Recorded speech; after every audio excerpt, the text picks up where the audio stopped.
I'm Audrey, 32 years old, and 3 years ago, I put my life on hold to move back home and help my mother after Dad died. I paid the bills, cooked the meals, and kept our family home running. Yesterday, she called me a parasite and told me I needed to leave because my sister Jessica was moving in with her 2 kids. Jessica, who hadn't spoken to us in years. I laughed, thinking it was a joke. Mom wasn't joking. Before I tell you what happened next, let me know where you're watching from and hit that subscribe button. Trust me, you'll want to see how I turned this betrayal into the best decision of my life. Life before that conversation was pretty straightforward. I was the responsible daughter, the one who always did the right thing. When my father passed away from a sudden heart attack 3 years ago, it shattered our family. Mom, Barbara, fell into a deep depression. Her health began to decline, arthritis flaring up, high blood pressure spiking, and she struggled to keep up with the bills. Dad had some life insurance, but it wasn't enough to cover the mortgage and all their debts. I was living in a small apartment about 30 minutes away, working at Thompson Marketing as an administrative assistant. The job wasn't glamorous, but it paid the bills and offered potential for growth. When I saw Mom struggling, the decision seemed obvious. I gave up my lease and moved back into my childhood bedroom to help her get back on her feet. It'll just be temporary, I told myself, packing up my modest apartment. 6 months, maybe a year at most. That was 3 years ago. Since then, I'd fallen into a routine. I woke up at 6, prepared breakfast for both of us, and made sure Mom took her medications. I drove to work, stayed late when necessary, and picked up groceries on the way home. On weekends, I cleaned the house, did yard work, and handled all the maintenance issues Dad used to take care of. I also picked up a side gig doing bookkeeping for a few local businesses to help with expenses. I paid 70% of the bills. The mortgage, utilities, groceries, and most of Mom's medical expenses not covered by insurance. The arrangement made financial sense for both of us, even though it meant putting my own dreams on hold. Despite the challenges, Mom and I had grown closer. We cooked dinner together most nights, watching reruns of crime shows and discussing the cases like amateur detectives. We shared secrets and stories. On good days, she told me about her adventures with Dad when they were young, before they had me and Jessica. I treasured those moments, seeing glimpses of the vibrant woman she used to be. My sister Jessica was a different story entirely. 2 years younger than me, she'd always been the wild child, impulsive and quick to anger. While I stayed close to home for college to help with family expenses, Jessica had moved across the country to California. After a string of failed relationships and job changes, she met a guy, got married quickly, and had 2 kids, Emma and Tyler. We hadn't seen her since Dad's funeral, and even then, she'd stayed only long enough for the service before rushing back to her life. "Your sister needs to find herself," Mom would say whenever I brought up Jessica's absence, especially during the holidays or when Mom needed extra help.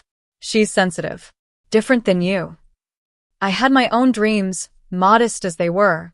I was slowly saving to start my own small business someday, a bookkeeping service for small local businesses. I loved bringing order to chaos, making numbers balance, helping people understand their finances. But that goal seemed increasingly distant with each bill that arrived. My best friend Rachel constantly told me I was being taken advantage of. "You're putting your life on hold for someone who wouldn't do the same for you," she said during our monthly lunch date at the small Italian restaurant downtown. "She's my mother," I always responded. "What else can I do?" 6 months ago, things started to change. Mom met Gerald at her church group, a retired accountant with thinning gray hair and a booming laugh. He started coming over for dinner, then staying late into the evening. Mom seemed happier, more energetic. She started coloring her hair again and buying new clothes. I was genuinely happy for her. After years of grieving Dad, she deserved some joy. And if I occasionally felt like a third wheel in my own home, I pushed those feelings aside. This was progress. This was healing. "Maybe soon she'll be ready for me to move out," I told Rachel hopefully. "Get my own place again, start building my own life." I believed our arrangement was temporary. I believed my sacrifices were appreciated. I believed family looked out for each other no matter what. I was wrong about all of it. The changes were subtle at first, so gradual, I almost didn't notice them. Mom became increasingly critical of my housekeeping, though I'd been maintaining the house the same way for years. The kitchen floor is sticky, she complained one morning, though I'd mopped it the night before. This laundry has been sitting here for days, she noted, pointing to a basket I'd folded just hours earlier. My cooking, once praised, now received lukewarm responses. It's a bit bland, isn't it? Or, I can't eat spicy food anymore. Gerald's visits increased, and with them came sidelong glances and whispered comments.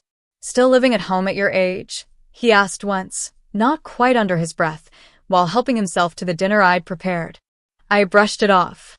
Mom was happy, and that's what mattered. If Gerald was the price of her happiness, I could tolerate his presence. Then came the phone call. I was washing dishes one evening when the house phone rang. Mom rushed to answer it, turning away from me as she spoke. Jessica. It's so good to hear your voice, she gushed, moving into the living room for privacy. Jessica. My sister, who hadn't called on Mom's birthday. Who sent generic gift cards at Christmas with no personal note. Who hadn't asked once how Mom was coping after Dad died. The call lasted over an hour. When Mom finally emerged, her eyes were bright with excitement. Jessica just wanted to catch up, she said vaguely when I asked. She's going through some changes. After that, Mom started receiving regular calls, always taking them in her bedroom with the door closed. She became secretive, changing subjects when I entered rooms, hiding her phone screen. One day, I found brochures for local schools on the kitchen counter. What are these for? I asked, holding them up. Just gathering information, Mom replied, snatching them away. For a church project. Our church didn't have any education projects that I knew of, and Mom hadn't mentioned any. Is everything okay with Jessica? I tried again. Are her kids needing new schools? Mind your own business, Audrey, she snapped, shocking me with her tone. Not everything is your concern. I tried discussing my concerns with Rachel over coffee the following weekend. Something's going on, I told her. Mom's hiding something about Jessica. Maybe Jessica is in trouble again, Rachel suggested. Remember when she needed that money for rent after her second breakup?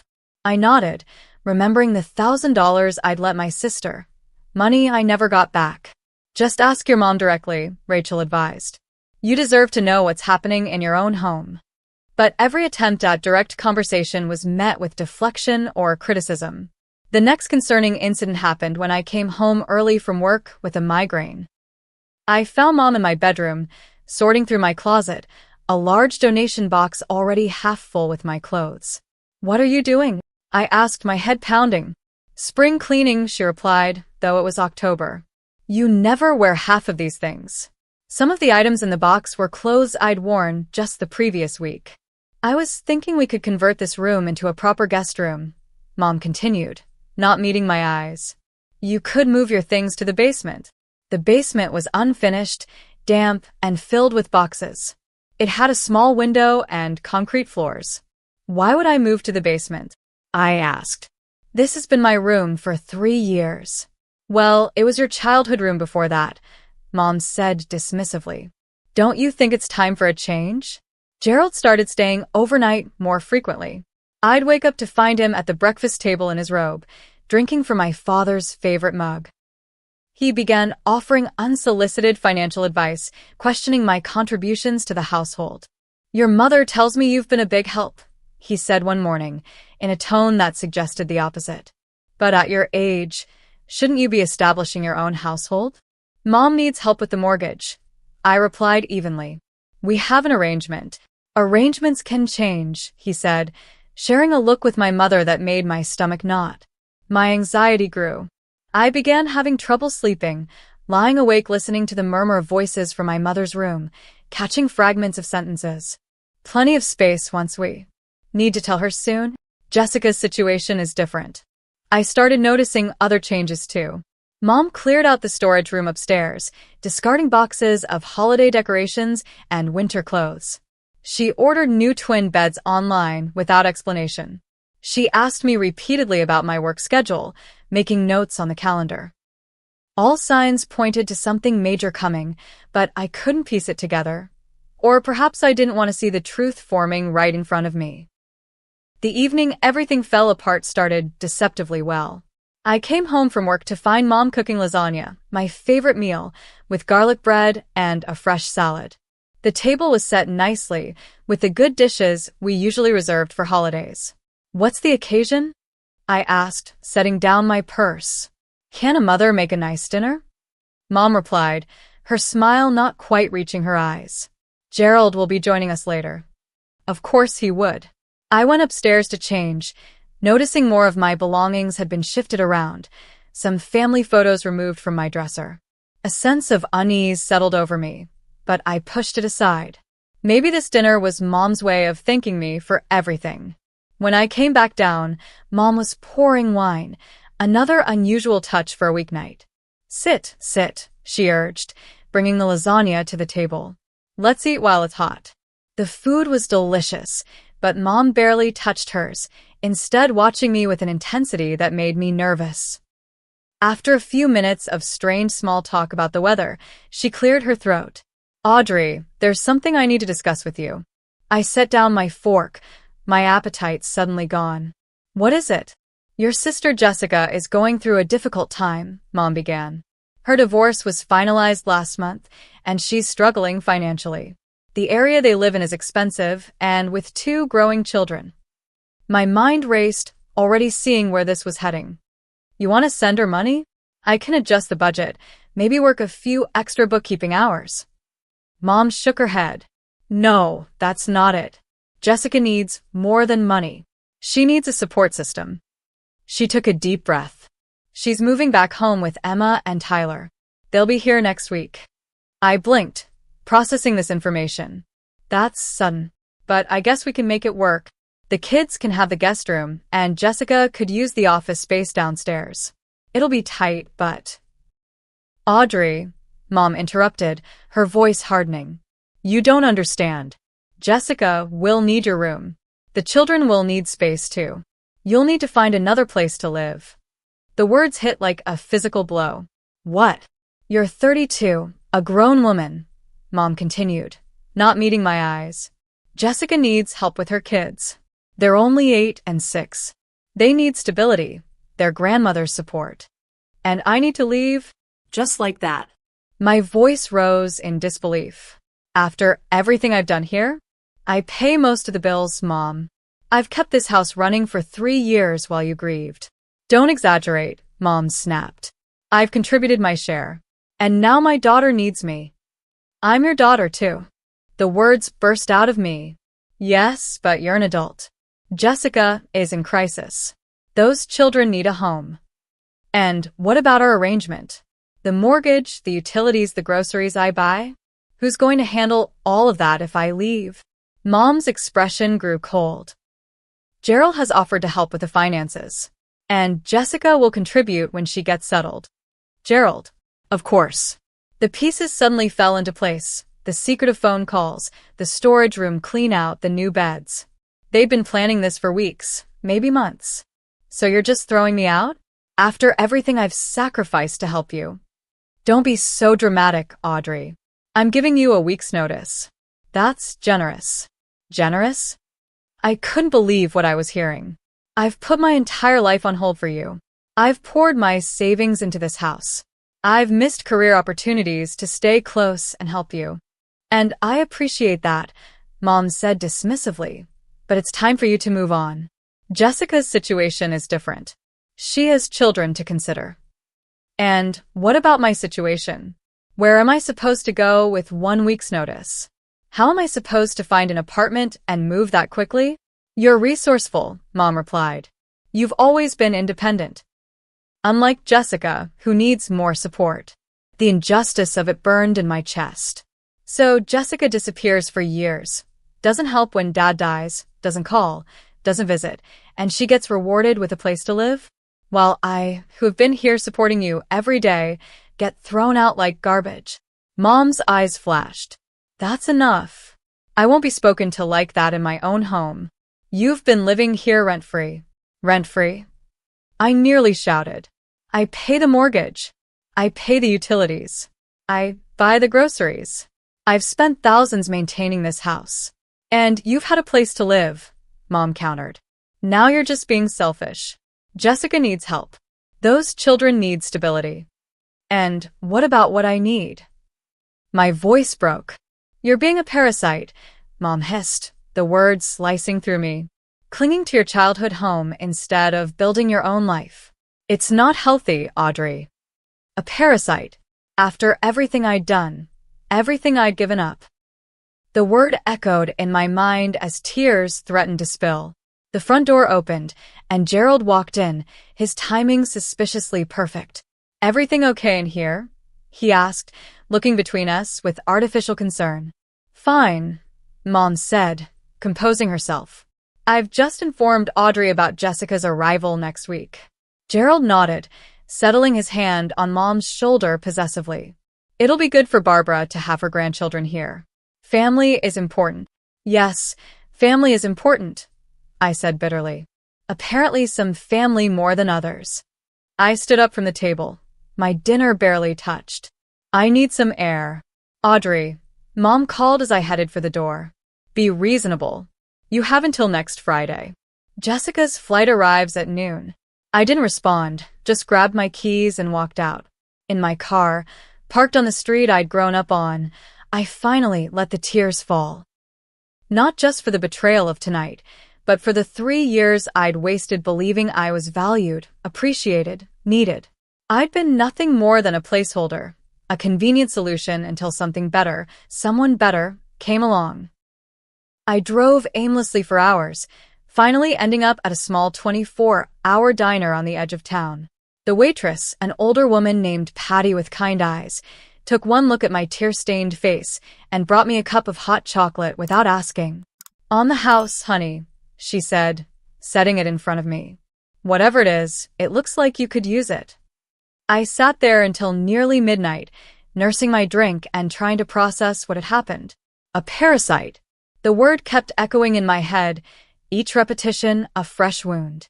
How could Mom see me that way after everything I'd done? When I finally returned home, the house was dark. I crept up to my room and closed the door quietly, leaning against it as fresh tears threatened.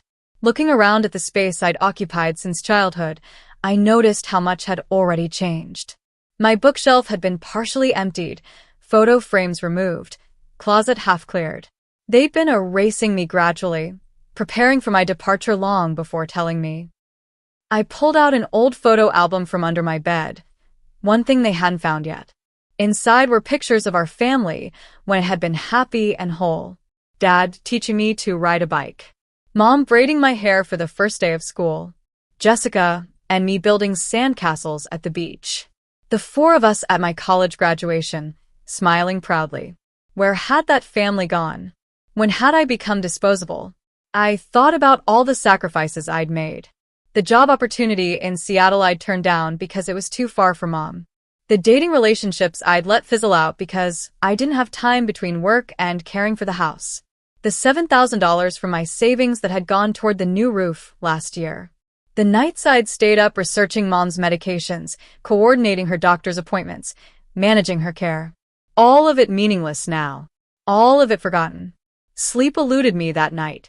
I tossed and turned, replaying the conversation and thinking of all the things I should have said. By morning, my eyes were swollen and my head pounded, but I forced myself to get up and face the day. I went downstairs early, hoping to avoid Mom, but she and Gerald were already in the kitchen. They fell silent when I entered. Morning, I said stiffly, pouring myself coffee. Neither responded.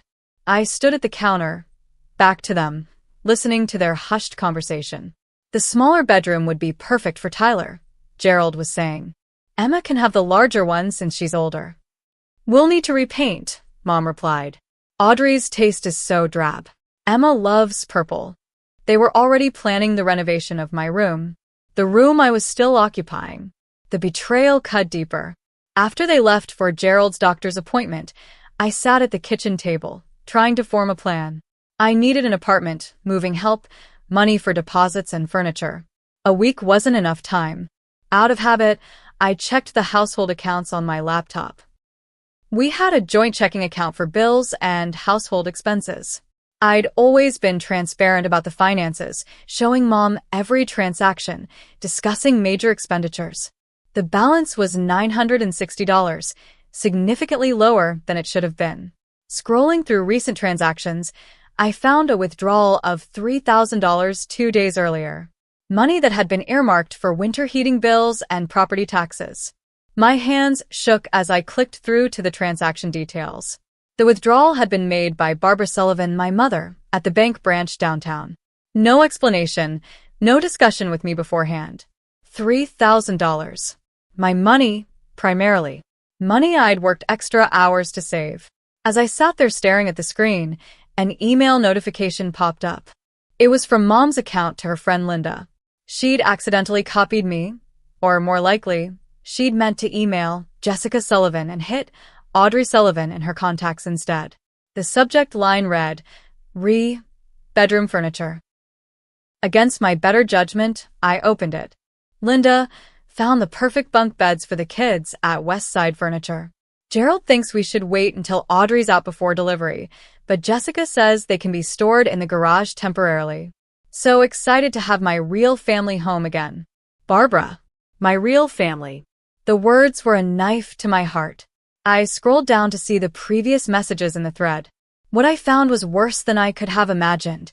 Weeks of correspondence about Jessica's return, discussions of how to handle the Audrey situation, complaints about my presence in the house. She's become so entitled, Mom had written in one email. Acting like the house is half hers because she pays some bills. Some bills. I paid almost everything. Jessica needs a fresh start. Another email read. The kids deserve their grandmother's full attention, not shared with their aunt who refuses to launch her own life. I closed the laptop, feeling physically ill. How long had this been planned? How long had I been the obstacle to their perfect family reunion? As if on cue, the house phone rang. I let it go to voicemail, then listened as Jessica's voice filled the kitchen. Mom, it's me. Just checking that everything's on track for next week. You're sure Audrey will be out in time? I don't want any drama with the kids there. Call me back. I played the message twice, listening to my sister's entitled tone. She hadn't spoken to me directly in over 2 years, and now she was orchestrating my eviction without so much as a conversation. The phone rang again almost immediately. This time I heard Mom's voice as the answering machine picked up. Jessica, honey, it's Mom. Yes, everything's on schedule. Don't worry about Audrey. She always does what I tell her. She'll be gone before you arrive. Call me later about the school enrollment forms. Always does what I tell her. The words echoed in my head, illuminating a lifetime pattern I'd been too close to see. I'd always been the reliable one, the responsible one, the one who sacrificed. Jessica had always been the one who needed help, who deserved compassion, who required support. I'd spent my entire life trying to earn the love Mom gave Jessica freely. And I never would. That afternoon, I had a scheduled meeting with my boss, Mrs. Kendall, about quarterly targets. At the end of our discussion, she mentioned an opportunity. We're expanding the digital marketing department, she said. There's a senior administrative position opening up. More responsibility, better pay, potential for advancement. I thought of you immediately, Audrey. In the past, I would have hesitated, thinking about my commitments at home. But today, something had shifted. I'd be very interested, I replied. What would the hours be like? It would require some evenings, occasional weekends during campaigns. Definitely more of a commitment than your current role. I can do that, I said firmly. My situation at home has changed. I have much more flexibility now. Mrs. Kendall looked pleased. Excellent. Let's discuss details next week. Walking back to my desk, I felt a strange sense of clarity emerging through the pain. For 3 years, I'd been a doormat, allowing myself to be used because it was easier than standing up for myself. Because I thought that's what family did for each other. But family didn't do what Mom and Jessica were doing to me. Family didn't discard someone who had given everything. Family didn't call you a parasite while taking your money. That night, alone in my room, I made a decision. I wouldn't be a doormat anymore.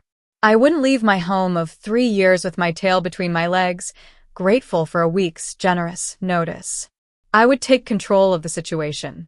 And I would make sure Mom and Jessica understood exactly what they were losing. The next morning, I emerged from my room with a new attitude. I smiled at Mom over breakfast, agreed with Gerald's inane comments about the weather, and announced I'd be spending the weekend with Rachel to start planning my move. "That's good," Mom said, clearly surprised by my lack of resistance. "I'm glad you're being reasonable about this."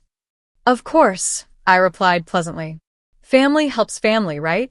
The confusion on her face was satisfying. She'd expected tears, arguments, begging, not calm acceptance. Instead of going to Rachel's, I drove to see Laura Peterson, a friend from college who had become an attorney specializing in housing law. Over coffee in her office, I laid out the situation. "So basically, I've been paying most of the household expenses for 3 years, including the mortgage, but my name isn't on the deed," I concluded. "Now I'm being told to leave with 1 week's notice. What are my rights here?" Laura listened attentively, making occasional notes. "Based on what you've described, you're legally a tenant, even without a formal lease. In this state, your mother would need to provide at least 30 days written notice to terminate your tenancy. 1 week is insufficient under the law." "And the money I've contributed?"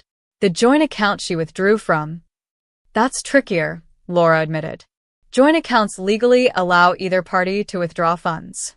However, given the circumstances, we could make a case for financial reimbursement based on your contributions to the household, especially for permanent improvements like the roof." She outlined my options, from formal legal action to negotiated settlements. I didn't want a protracted legal battle with my own mother, but I also refused to be taken advantage of anymore. "What would you recommend?" I asked. "Start by documenting everything," Laura advised. "Gather evidence of your financial contributions, any written agreements, even text messages about household arrangements. Then secure new housing before confronting the situation." Position of strength, Audrey. I nodded, a plan forming in my mind. "One more question. If I'm legally a tenant, what happens if my landlord leaves the property and attempts to prevent me from accessing my residence?" Laura smiled slightly. "As a tenant with established residency, you have the right to maintain access to your home until proper eviction procedures have been followed." Armed with legal knowledge, I began methodical preparations. First, I contacted Rachel, who had a friend in property management. By Saturday afternoon, I was touring apartments with Mr. Harrison, a kindly older gentleman who owned several small buildings in town. "This one just became available," he said, showing me a 1-bedroom unit on the 2nd floor of a well-maintained building. "It's not fancy, but it's clean and quiet. Most of the tenants have been here for years." The apartment was small but bright, with hardwood floors and large windows. At $850 per month, it was at the upper limit of what I could afford alone, but it was available immediately. "I'll take it," I said decisively. "Can I move in next weekend?" Mr. Harrison seemed surprised by my eagerness, but pleased. "Certainly. Let's go back to my office and handle the paperwork." Using my lunch breaks the following week, I quietly opened a new bank account at a different bank and transferred my personal savings there. I calculated a strict budget, factoring in rent, utilities, and living expenses without the cushion of sharing costs with Mom. After work each day, I sorted through my belongings, separating the essential from the optional. Clothes, personal documents, and irreplaceable items were packed first into suitcases I stored in my car trunk. Books, kitchen items I'd purchased, and electronics followed, smuggled out in small batches. My coworker Michael, who owned a pickup truck, agreed to help with larger items on Saturday. "Moving day is always better with free pizza and beer," he joked when I offered to pay him.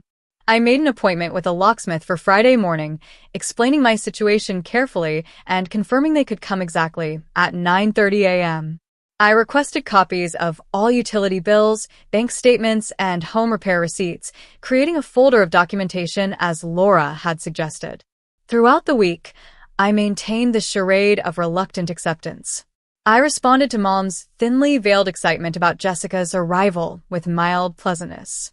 I answered Gerald's probing questions about my moving plans with vague assurances. Found a place yet? He asked over dinner Wednesday night. Working on it, I replied noncommittally. It's a tight market. You could always stay with a friend temporarily, Mom suggested, clearly concerned I might try to extend my stay. I'll figure something out, I said with a smile that didn't reach my eyes. By Thursday evening, most of my essential belongings had been relocated to the new apartment or Rachel's garage. Mom had noticed some missing items, but seemed to attribute it to my spring cleaning efforts rather than systematic moving. The moment of truth arrived Friday morning. Mom came downstairs dressed for the airport run, her purse over her arm. I'm picking up Jessica and the kids at noon, she announced unnecessarily. Gerald will meet us there. We should be back around 2. I nodded from behind my coffee mug. Have a safe trip. I expect you'll continue packing today? The question had an edge to it. Of course, I replied. I know how important it is to have the room ready for the kids. She seemed satisfied with that answer. There are some boxes in the garage you can use. I'll see you this afternoon. As her car backed out of the driveway, I felt a strange calm settle over me. For 3 years, I'd put her needs first, sacrificed my independence, compromised my future. All for family, all for love. And in return, I'd been labeled a parasite and discarded when someone more valuable came along. Not anymore. I watched until her car disappeared around the corner, then pulled out my phone and made the call that would change everything. Sullivan Residence, I said when the locksmith answered. Yes, 9:30 is perfect. Thank you. While waiting, I did a final sweep of the house, gathering the last of my personal documents, birth certificate, passport, the deed to my car. I found the folder containing the roof repair contract showing my payment, receipts for the new water heater and kitchen appliances I'd purchased, and 3 years of bank statements showing my contributions to household expenses. At exactly 9:35, a white van pulled into the driveway. A middle-aged man in a gray uniform approached the door. Miss Sullivan? I'm Tony from Secure Lock and Key. You called about changing the locks? Yes, thank you for coming so quickly, I replied, ushering him in. All the exterior doors, please. And I'll need 4 sets of keys. Tony nodded, surveying the entryways. Should take about an hour for all 3 doors. Any specific type of lock you prefer? Whatever's most secure, I said. Price isn't an issue. As Tony began working on the front door, removing the old hardware, Mrs. Fletcher from next door wandered over, curiosity evident on her face. Everything all right, Audrey? She asked, eyeing the locksmith. Your mother mentioned you were moving out soon. Just upgrading the security, I replied with a smile. Mom's been concerned about the old locks. Mrs. Fletcher nodded, but her expression remained skeptical. I saw you taking boxes out to your car all week. Barbara said Jessica's coming back today with the children. That's right. Never thought I'd see that girl again after how she left, Mrs. Fletcher continued. Your poor father was heartbroken. And now she's moving back in, with Barbara pushing you out. She shook her head disapprovingly. I stared at her, surprised by her insight and apparent support. Everyone in the neighborhood knows how much you've done for your mother, Mrs. Fletcher said, patting my arm. Don't think we haven't noticed who mows the lawn and fixes the gutters, who drives Barbara to her appointments and picks up her prescriptions. Her words were unexpectedly comforting. Thank you for saying that. Truth is truth, she replied simply. Your father would be proud of you, and ashamed of this situation. She glanced at the locksmith again. You do what you need to do, dear. Some lessons need to be learned the hard way. With that cryptic statement, she returned to her yard, leaving me with a strange sense of validation. At least someone had seen my efforts, recognized my sacrifices. By 11 o'clock, Tony had replaced all 3 locks and handed me the new keys. All set, Miss Sullivan. These are high-security locks, much better than what you had before. Perfect, I said, paying him and adding a generous tip. Thank you for fitting me in today. Once the locksmith left, I called Rachel and Michael, who arrived within 20 minutes with Michael's truck. Together, we loaded my remaining furniture, The desk I'd bought in college, my reading chair, the bookshelf Dad had built me for my 16th birthday. You sure about this? Rachel asked as we carried boxes to the truck. It's pretty drastic. I'm sure, I replied. I've spent 3 years being a doormat. It stops today. By noon, the house was cleared of my presence except for a few strategic items I'd left in my room, enough to make it appear I was still in the process of packing rather than completely gone. I took one last walk through the home where I'd grown up, where I'd cared for my father in his final months, where I'd supported my mother through grief. It didn't feel like home anymore. It felt like a place where I'd been used. We finished setting up my new apartment just after 1 o'clock. It was small but cozy, with my familiar furniture making it feel instantly like mine. Rachel had brought houseplants and a welcome mat as housewarming gifts. Michael helped assemble my bed frame and hang curtains. Not bad for a rush job, Rachel said, looking around with satisfaction. It already feels like you. I nodded, emotions suddenly tightening my throat. For the first time in years, I had space that was truly mine. No one to criticize my decorating choices, question my schedule, or make me feel like an unwelcome guest. Thank you both, I managed. I couldn't have done this without you. After they left, I checked my phone. 3 missed calls from Mom, starting at 12:45. 1 voicemail. Audrey, we've landed and are heading home. Gerald is picking us up. Please make sure the guest room is ready for the children. Call me back.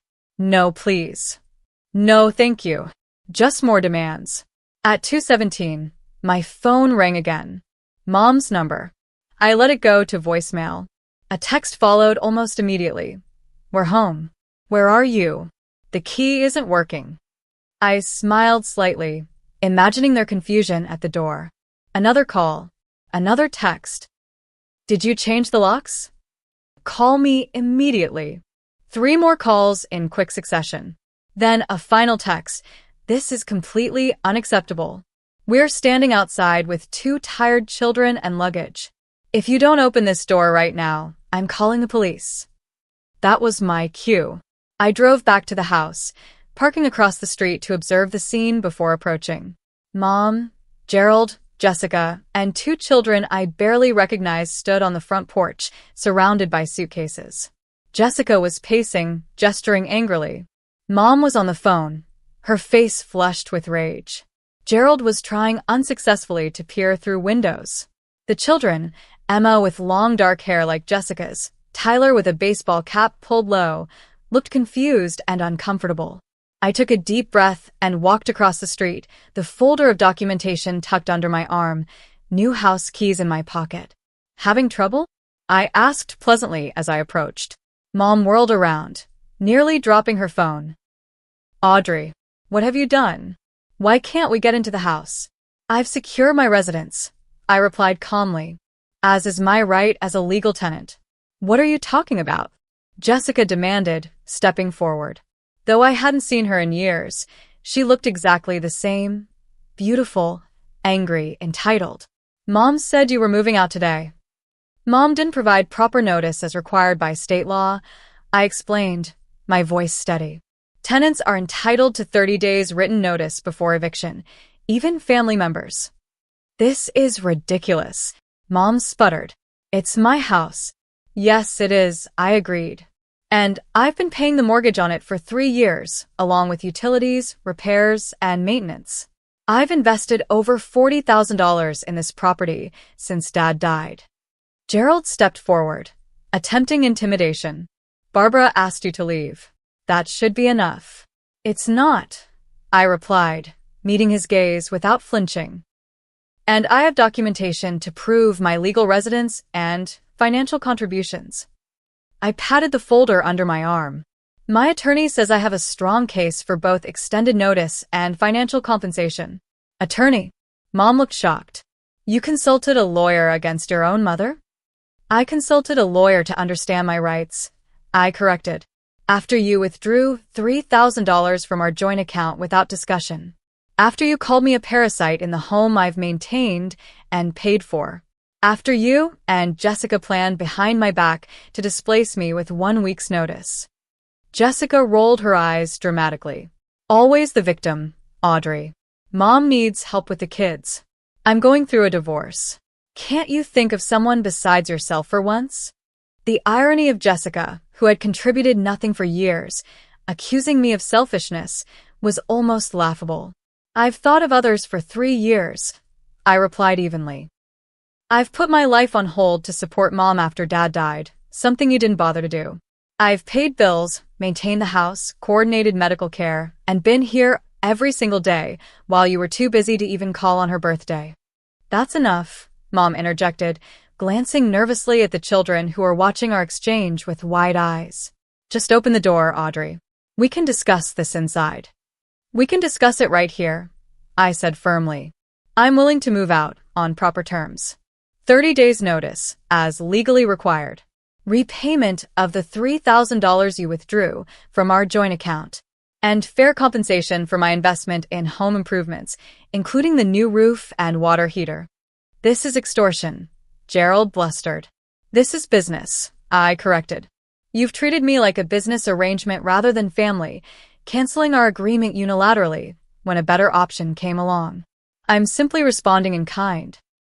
Mom looked around nervously, aware that neighbors might be watching. Fine. Let's go inside and work this out. I pulled the new house keys from my pocket. I'll unlock the door, but I won't be staying.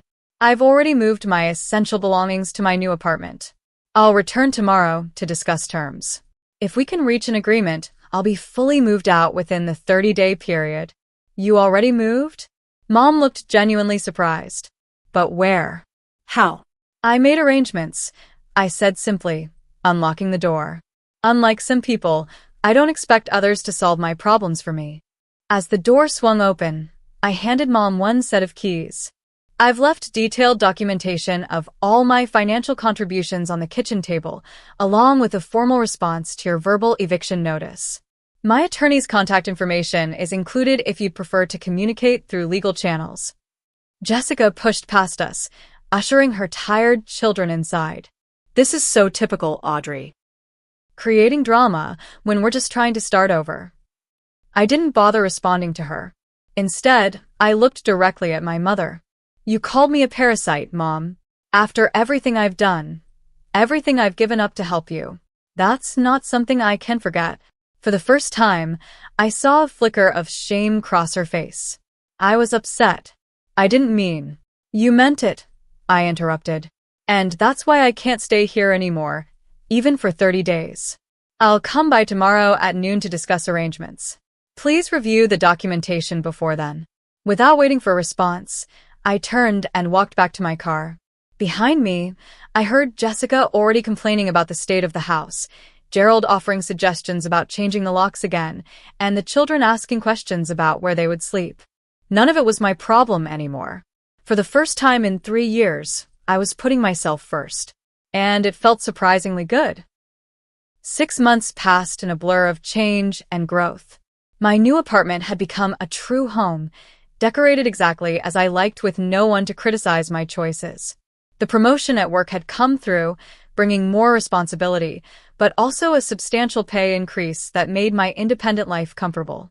The confrontation with Mom had gone better than expected. After reviewing my documentation, she'd been unable to dispute my financial contributions. Gerald, surprisingly, had been the voice of reason, perhaps recognizing the potential legal complications of fighting me. We'd reached an agreement. Full repayment of the withdrawn funds, a fair division of the utility bills for my final month, and a payment plan for my investment in home improvements. Jessica had been furious, calling me selfish and greedy. But her opinion no longer held power over me. I'd spent too many years trying to earn approval from people who were incapable of giving it. I'd maintained minimal contact with my family since moving out, exchanging occasional texts with Mom about practical matters, but nothing more. Through Mrs. Fletcher, I heard that Jessica had already caused problems, failing to contribute financially as promised, leaving the children with Mom for days while she job hunted, fighting with Gerald over house rules. Your mother looks 10 years older, Mrs. Fletcher reported during one of our coffee dates. Running after those children, trying to keep the house up without you. Jessica's not much help, from what I can see. I felt a twinge of sympathy, but pushed it aside. Mom had made her choice. She was experiencing the natural consequences of that decision. My own life had blossomed in unexpected ways. With encouragement from Mrs. Kendall, I'd enrolled in evening business classes to enhance my credentials. I'd reconnected with old friends I'd neglected during my caretaking years. I'd even started dating again. Nothing serious yet, but it was nice to remember that part of myself existed. Most importantly, I'd started the small bookkeeping business I dreamed of, working with local shops on weekends. It was growing slowly but steadily, bringing me both additional income and the satisfaction of building something of my own. Therapy had been instrumental in my healing process. Dr. Martin, a compassionate woman with shrewd eyes, had helped me recognize patterns of codependency and people-pleasing that had defined my relationships. "You spent your life trying to earn love that should have been freely given," she observed during one session. "That's not how healthy family dynamics work." Working with her, I'd begun to establish proper boundaries, process my grief over not just losing Dad, but losing the idea of the supportive family I'd thought I had. I learned that standing up for myself wasn't selfish, it was necessary. One rainy Tuesday in October, I encountered Mom unexpectedly at the pharmacy. She looked tired, the lines around her eyes deeper than I remembered, her shoulders slightly stooped. "Audrey," she said, genuine surprise in her voice. "How are you?" "I'm well," I replied, maintaining polite distance. "How are things with you? And Jessica and the kids?"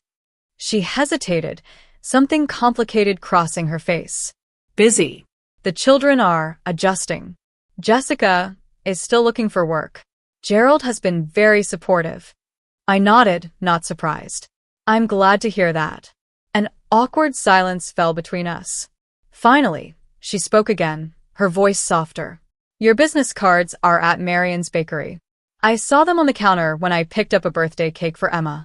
You started your own business?" "Just part-time for now," I confirmed. "But it's growing."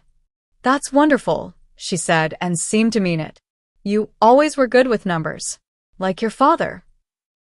The comparison to Dad, a rare compliment, caught me off guard. "Thank you." She glanced at her watch. "I should go. Jessica has a job interview, and I'm watching the kids." "Good luck to her," I said, meaning it despite everything. Those children deserved stability. As she turned to leave, she paused. "Your room, the room you had, the kids are sharing it now. Tyler wanted to know who the lady was in the photos on the bookshelf. The ones you left behind." Her eyes met mine. "I told him you were his aunt, that you were smart and kind and helped people with their businesses." I swallowed the unexpected emotion rising in my throat. "Thank you for that." She nodded and walked away, her step a little slower than I remembered. That brief encounter reinforced what I'd been learning in therapy, that healing didn't require forgiveness or reconciliation right away. It required honesty, boundaries, and self-respect. Maybe someday our relationship could be rebuilt on healthier terms. Maybe not. Either way, I would be okay. In the months that followed, I continued building my new life brick by brick. I expanded my client base, completed my business courses, and even took a weekend trip to the beach, something I hadn't done since college. I started volunteering at a financial literacy program for women leaving abusive relationships, finding purpose in helping others recognize their own strength. My apartment became the gathering place for a small but loyal group of friends, Rachel and her boyfriend, Michael and his new girlfriend, co-workers who'd become confidants. We had game nights and potluck dinners, creating the kind of supportive community I'd always craved. One evening, as we sat around my living room laughing over cards, Rachel raised her glass in a toast. To Audrey, who proved that sometimes you have to lose everything to find yourself. As our glasses clinked together, I realized she was right. I'd lost the illusion of family that I desperately clung to, but I'd found something more valuable. My own voice, my own boundaries, my own worth. The betrayal that had seemed world-ending had actually been the beginning of something better. By trying to discard me, Mom and Jessica had inadvertently set me free. The most important lesson I'd learned was that family isn't just about blood relations. Family is about mutual respect, support, and love. Sometimes the family we choose, the friends who stand by us, the colleagues who believe in us, the neighbors who see our worth, is more valuable than the family we're born into. I'd also learned that helping others shouldn't come at the cost of helping yourself. That sacrifice is only meaningful when it's appreciated, not expected. That standing up for yourself isn't selfish, it's essential. As for Mom and Jessica, I'd come to understand that their actions reflected their limitations, not my worth. Some people are simply incapable of giving the love we deserve. Accepting that truth was painful but liberating. I don't know what the future holds for our relationship. Perhaps there will be reconciliation someday, built on new understanding and boundaries. Perhaps not. What I do know is that I'll never again allow anyone to make me feel like a parasite for existing, for having needs, for expecting basic respect. So if you're in a similar situation, sacrificing everything for people who don't appreciate it, staying in toxic relationships because of obligation, putting everyone's needs before your own, remember my story. Remember that you have the right to set boundaries. You have the right to be treated with respect. You have the right to walk away from people who hurt you, even if they're family. Sometimes the hardest person to stand up for is yourself. But it's also the most important. Has anyone else experienced family betrayal like this? I'd love to hear your stories in the comments below. And if this resonated with you, please like and subscribe to my channel for more stories about overcoming life's challenges. Share this video with someone who might need to hear that it's okay to put themselves first sometimes. Thank you for listening to my journey, and remember, your worth isn't determined by how others treat you, but by how you treat yourself.